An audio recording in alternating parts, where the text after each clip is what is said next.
Networking मतलब चापलूसी, buttering करना, फ्लैटरी, ये सब बिल्कुल नहीं है। नेटवर्किंग का मतलब काफ़ी लोग बहुत ज़्यादा गलत समझ लेते हैं। वो ये सोचते हैं शायद किसी की चमचागिरी करने को, चाहे मज़ा भी नहीं आ रहा हो, फिर भी हाँ में हाँ मिलाने को नेटवर्किंग बोलते हैं।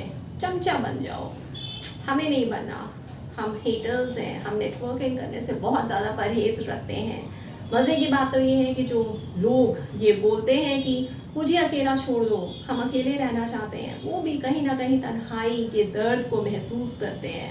अपना नेटवर्क बढ़ाने के बहुत सारे तरीके होते हैं। आज हम उन्हीं कुछ खास 3 तरीकों पे बात करेंगे। 3 स्ट्रैटेजीज बताएंगे जिन स्ट्रैटेजीज को अडॉप्ट करके आप भी अपने नेटवर्किंग स्पेस को ज़्यादा से ज़्यादा बढ़ा सकते हैं।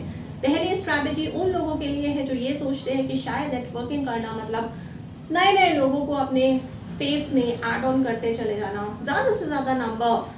तो नेटवर्किंग है, लेकिन इसका ये मतलब नहीं है कि जो पुराने लोग हैं आप उन्हें पीछे छोड़ते चले जाएं। पुराने यार दोस्त भी बहुत काम की चीज़ होते हैं। कुछ नहीं होता, 2 साल हो गए, 3 साल हो गए, फिर से फ़ोन उठाइए, बात करिए, मैसेज कर दीजिए, एसएमएस कर दीजिए, ईमेल कर दीजिए, जिस भी तरीके से आप उनसे कॉन्टैक्ट में या टच में आ सकते हैं। उसी प्लेटफॉर्म को, उसी मोड को इस्तेमाल करके दोबारा से उन रिलेशंस को रिवाइव करिए। गड़े मुर्दों को उखाड़िए, यानी कि जो चीज़ें दब चुकी हैं, दफन हो चुकी हैं। बहुत सालों पहले आप किसी से इंटरेक्ट करते थे, आपको बड़ा मज़ा आता था, आपके वो यार दोस्त हुआ करते थे, लेकिन अब शायद समय की कमी की वजह से या शायद उनका कॉल आपको नहीं आता है, वो आपसे कनेक्ट नहीं हो पाते, तो आपने भी उनसे कनेक्ट होना छोड़ दिया है। और इस वजह से आप नए नए कनेक्ट्स ढूंढ रहे हैं, नए नए दोस्त यार बना रहे हैं। नए दोस्त यार बनाना कोई बहुत मुश्किल बात नहीं है, और बनाइए, लेकिन पुराने यार दोस्तों को बिल्कुल मत भुलाइए, क्योंकि जो पुराने यार दोस्त होते हैं यहाँ पे आपने ऑलरेडी अपना समय, अपने इमोशंस,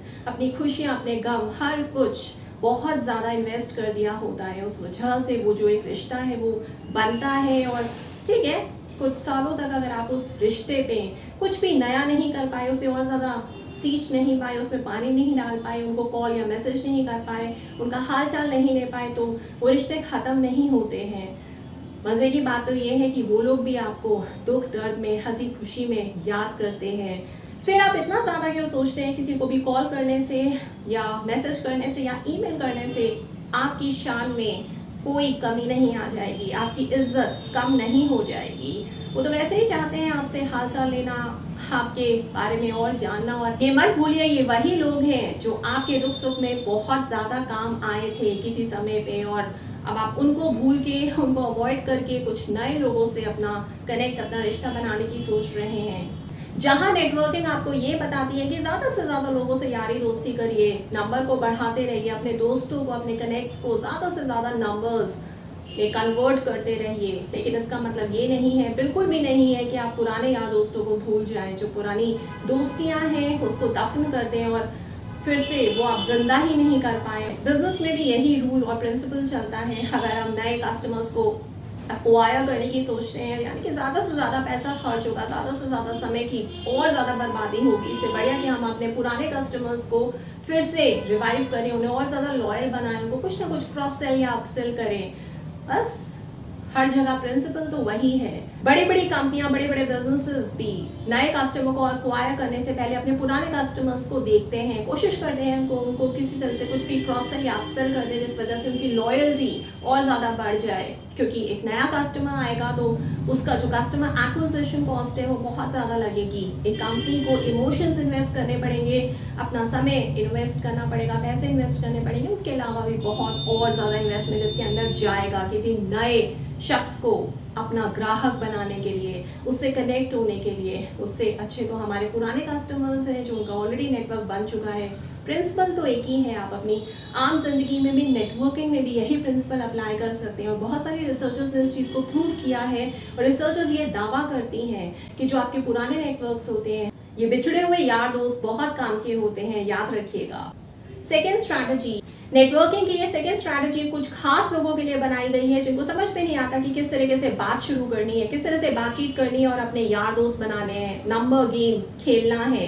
नेटवर्क तो दूर की बात रही, ये उन कुछ खास लोगों के लिए जो सिर्फ और सिर्फ व्हाट्सएप या व्हाट्स न्यू तक ही सीमित हैं। उन्हें समझ में नहीं आता कि क्या और इससे ज़्यादा बात कर सकते हैं जिससे हम ज्यादा से ज्यादा कनेक्शंस बना लें, अपने इस नंबर को ज्यादा से ज्यादा बढ़ा सके। नेटवर्किंग करते समय आपको करना क्या है, किस चीज का बहुत ज्यादा ध्यान रखना है, इसको एग्जाम्पल से समझने की कोशिश करते हैं। पहले एग्जाम्पल में मान लीजिए दूसरा आपसे पूछ रहा है कि व्हाट्सअप, व्हाट्स न्यू, आपको कहना क्या है, आपको लिखना क्या है, आपको क्या बात करनी है। आपके जवाब यहाँ पे एक डिसाइडिंग फैक्टर हो सकते हैं। आपको कभी भी इस तरीके के जवाब नहीं देने। Nothing new, everything is fine at my place, you tell me anything new, anything exciting, let's share. इस तरीके के जवाब आपको नहीं देने हैं और ना ही प्रपोज करने हैं किसी को भी, क्योंकि ये सारे के सारे क्लोज एंडेड आंसर्स हैं, क्लोज एंडेड जवाब हैं, हाँ या ना, या फिर बस एक ही शब्द में ये खत्म हो जाने वाले कुछ ऐसे इंटरैक्शन या इंटरैक्टिव स्टेटमेंट्स हैं जिससे ज्यादा कुछ नहीं होगा, आपकी बात शुरू होने से पहले ही खत्म हो जाएगी। इसके बजाय ये स्ट्रैटेजी आपको ये सिखाती है कि अपने किसी भी प्रोजेक्ट या किसी भी किताब के बारे में उनसे फीडबैक मांग सकते हैं, उनसे कोई रिकमेंडेशन मांग सकते हैं कि वो किस तरह की किताब पढ़ रहे हैं। आप ये बोल सकते हैं कि मैं एक किताब पढ़ना चाहता हूँ, आप मुझे कौन सी किताब, कौन सी बुक रिकमेंड करेंगे और क्यों, मुझे थोड़ा बहुत गाइड कर दीजिए, या मैं इस प्रोजेक्ट पे काम कर रहा हूँ, आपके क्या फीडबैक है इस प्रोजेक्ट के बारे में। इस तरीके से अगर आप ओपन एंडेड सवाल जवाब करेंगे अपने कनेक्शन से, वो जो दोस्ती यारी है वो फिर से एक घनिष्ठ मित्रता में बदल जाएगी और वो बहुत ज़्यादा इंटरेस्टेड हो जाएंगे। क्यों? क्योंकि आप उनसे फीडबैक मांग रहे हैं। हर कोई अपने बारे में ज़्यादा सोचता है दूसरे के मुकाबले, तो यानी कि आपने यहाँ पे उनको ज्यादा सिग्निफिकेंस दी है, उनके बारे में आप ज्यादा सोच रहे हैं, इसी वजह से आपने उनके फीडबैक को, उनके सजेशंस, उनके रिकमेंडेशन को ज्यादा वैल्यू दी है। वो इस चीज को सुनते ही बहुत ज्यादा खुश हो जाएंगे और वो समझ जाएंगे कि वो आपके लिए बहुत ज्यादा मायने रखते हैं। और यहाँ से एक कनेक्ट जो बिल्ड होगा वो कभी भी खत्म नहीं होने वाला, नेवर एंडिंग कनेक्ट हो जाएगा आपका। थर्ड और फाइनल स्ट्रैटेजी आपको ये बताती है कि जब भी आप किसी पार्टी में हैं या फिर आप किसी ऑफिशियल स्पेस में हैं, या मान लीजिए वो कोई भी ऐसी स्पेस है जहाँ पे इन पर्सन आप किसी से इंटरैक्ट कर रहे हैं, बहुत सारे लोग आए हुए हैं और आपको समझ में नहीं आ रहा कहाँ किस ग्रुप में जाके आप उनकी ग्रुप डायनामिक्स को ब्रेक करके अपनी जगह बना लें, उनसे यारी दोस्ती बढ़ा लें। तो जाहिर सी बात है कुछ ऐसे ग्रुप्स को टारगेट कीजिए जिसमें हमेशा और हमेशा ऑड नंबर पे लोग हैं, जैसे 3, 5, 7। तो इवन नंबर के ग्रुप्स को आपको कभी भी टारगेट नहीं करना है, जैसे 2, 4, 6, क्योंकि हर कोई साथ चाहता है। Human being is a social animal. ये सिर्फ कहने की बात नहीं है बल्कि महसूस करने की बात है। हर कोई, हर किसी को किसी ना किसी का साथ चाहिए। हम अकेलेपन की वजह से पल पल घुट रहे हैं और घुट घुट के मर रहे हैं।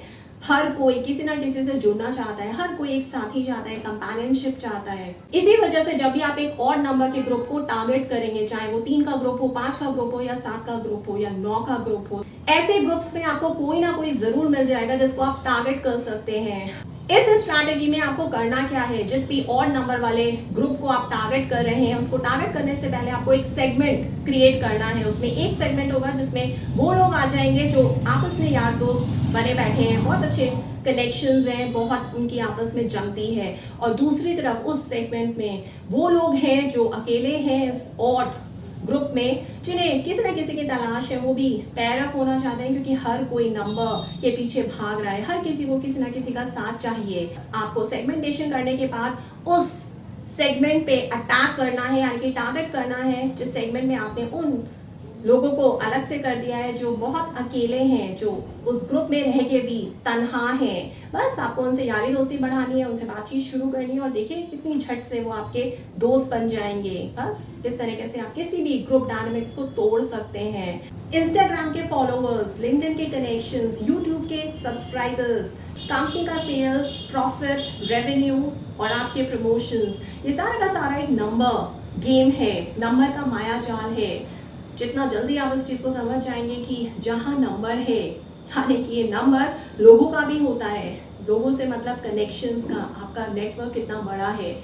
नंबर पे डिपेंड करता है कि आपका जो तरक्की है, आपकी जो प्रॉस्पेरिटी है, वो कितनी जल्दी, कितनी बढ़िया आगे दिखती है। आंकड़ों का जो ये मकड़ जाल है, ये आपको आगे लेके जाता है। और यकीन मानिए इस चीज को आपने महसूस भी किया होगा और खुद ऑब्जर्व और देखा भी होगा कि जितने ज्यादा कामयाब लोग होते हैं उनके उतने ज्यादा जान पहचान के लोग होते हैं। जितने भी कामयाब लोग हैं वो बहुत सारे लोगों को जानते हैं। आप भी जानिए, आप भी नेटवर्किंग करिए और आगे बढ़ते चले जाइए।